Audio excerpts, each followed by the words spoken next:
On Tuesday this week, the NGO Invisible Children posted Kony 2012 to YouTube and began a marketing blitz on Twitter, Facebook, and their networks of allied lobbyists for U.S. military intervention in Africa. The video celebrates President Obama's decision to introduce U.S. Special Forces into Uganda, the Democratic Republic of the Congo, the Central African Republic, and South Sudan to help the Ugandan Army and an African Union force of 5,000 hunt down East African warlord Joseph Kony and his Lord's Resistance Army, or LRA militia.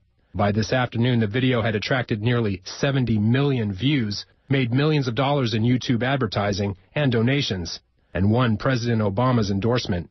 Many, however, say that Kony is simply an excuse to introduce U.S. troops into the oil and otherwise resource-rich region.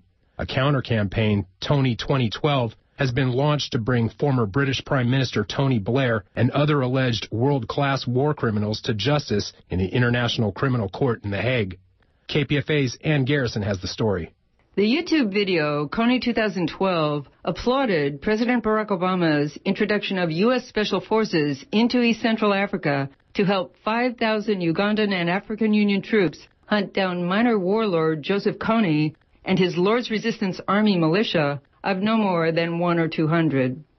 The video puts overwhelming blame for killing children on one man, Joseph Kony, despite UN human rights reports documenting comparatively epic atrocities committed by the armies commanded by Ugandan President Yoweri Museveni and Rwandan President Paul Kagame, two of the USA's most strategic military partners in the region. A British YouTube editorialist, the artist Taxi Driver, responded with a video, "You say get Kony, I say get Tony," in which he put overarching blame for killing children instead on former British Prime Minister Tony Blair. Here's an excerpt, editorially cleansed, for play on KPFA.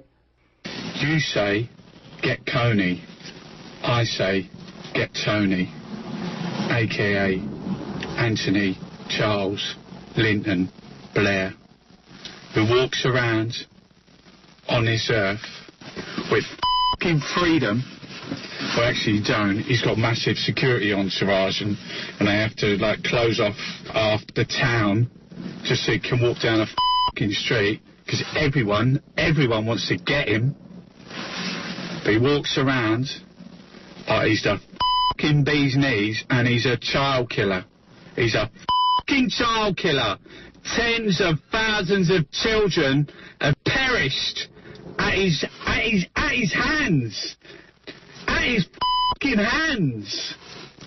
That Kony's a f***ing lunatic, along with a lot of other lunatics hanging around the world, like bloody Obama, Clinton, Sarkozy, Merkel, f***ing Ahmadinejad, and the other f***ing Kazi in Afghanistan. All of them, they're f***ing nutcases. They're nutcases. Out killing people, because war's f***ing terrible. Killing's f***ing awful. And hurting children. But these people don't give a flying f***. The artist Taxi Driver concluded by calling for Tony Blair to be brought to justice at the International Criminal Court in The Hague. Hague! The Hague! The Hague! Bring Tony to The Hague! The Hague! The Hague! Get f***ing Tony! Get Tony! Get Tony 2012! Get Tony! Yesterday, a group calling itself Invisible Iraqi Children mounted a Tony 2012 Facebook campaign mimicking Kony 2012, set up a Let's Get Tony YouTube channel, and posted their first effort, Tony 2012 Stop All Wars. For Pacifica, KPFA and Afrobeat Radio, I'm Ann Garrison.